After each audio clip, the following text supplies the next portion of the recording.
All right, now that we have created the roster, let's go ahead and start recording or doing stats for our first game. So you're going to go new game.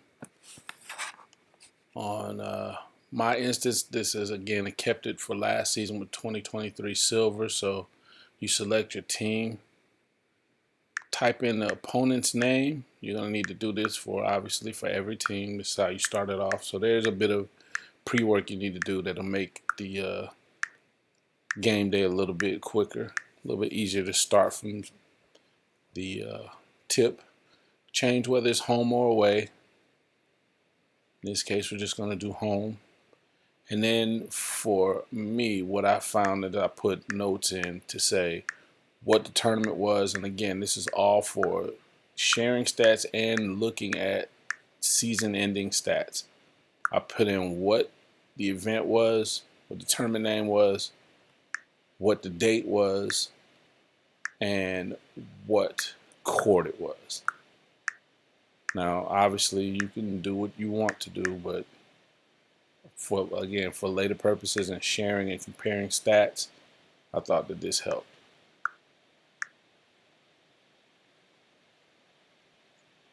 Now you click next. You can edit the time. So you're either going to do halves or quarters. For us, we're doing halves.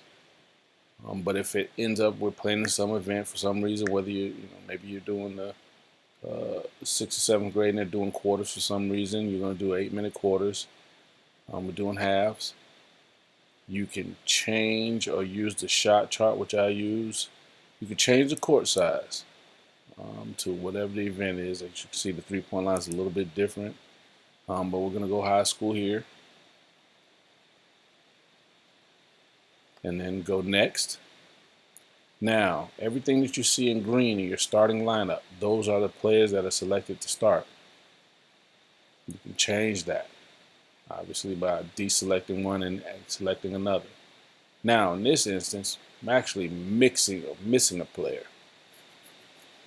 This happened when I tried to be cute and add one extra player, then 5. But here, I'm actually missing a player, number 23. So you actually can edit your starting lineup right there at the same time, live. So we got 1, 2, 3, 4, and we're missing a player, number 23. So you will select Add Player.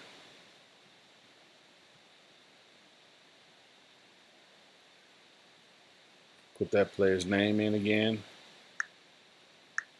and the number.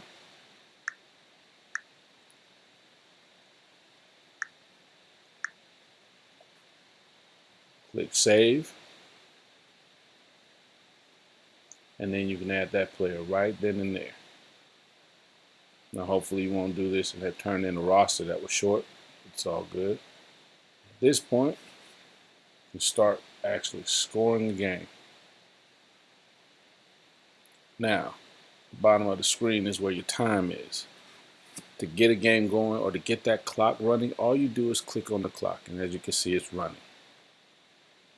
Now you just proceed with scoring what happens in the game. So in this game that I was watching and just doing for the tutorial, it was a made three-pointer. Said the number 15 made it. Who did the assist come from? Came from Ari. Now, something happened, out of bounds, foul, stop the clock.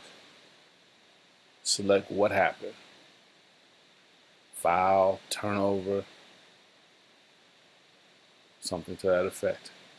Once the game starts, you click Start. You have a running game again.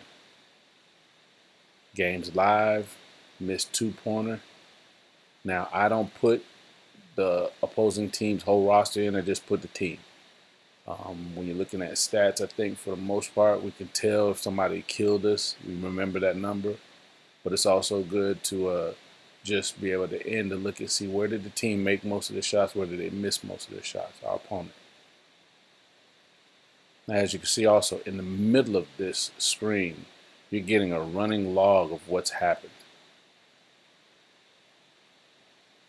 In this case, we had a turnover by the other team.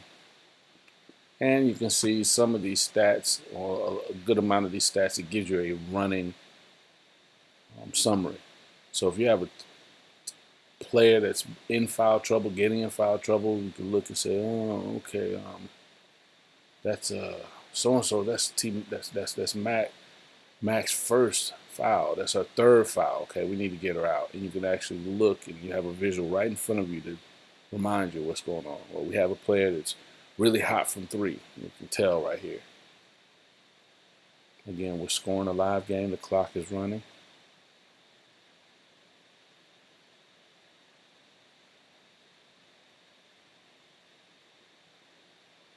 Something happened.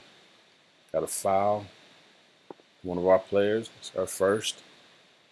And another reason why this is good is when you look over there and ask the table what's going on, and this actually happened last season, where the table had something false. Normally you have to go with the table, but when I pulled this iPad out and showed the game log that I had been keeping, supervisor came over and was like, I don't know if we can go against that. I mean, that's pretty accurate. And they literally changed the score and based on what I had in the log. Not because it was me, not because I was, look at what I'm doing, but literally you could follow step by step by step by step. And it's like, no, that's not what happened. This is what happened. And they actually changed the score for us.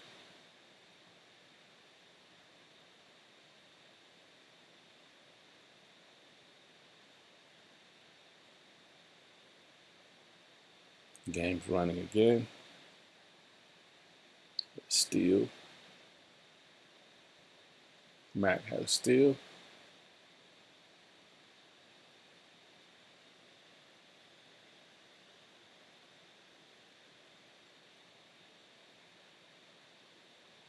Game log running.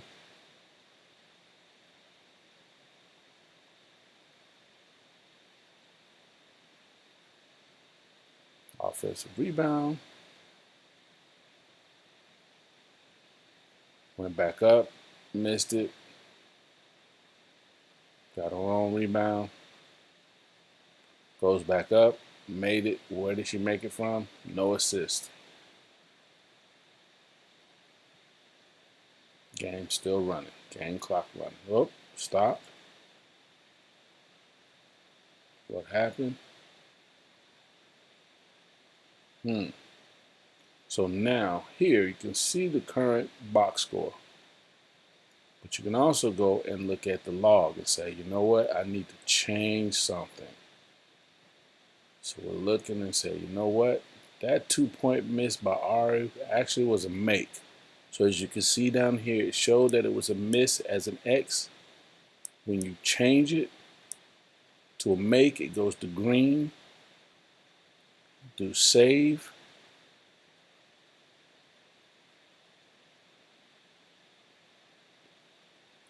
Go back. Now you see the scores change. It's no longer 9-2, but it's 7-2. And you know what? We kind of messed the clock up a little bit before we realized that. So let's edit the clock for our purposes and go right back into game management.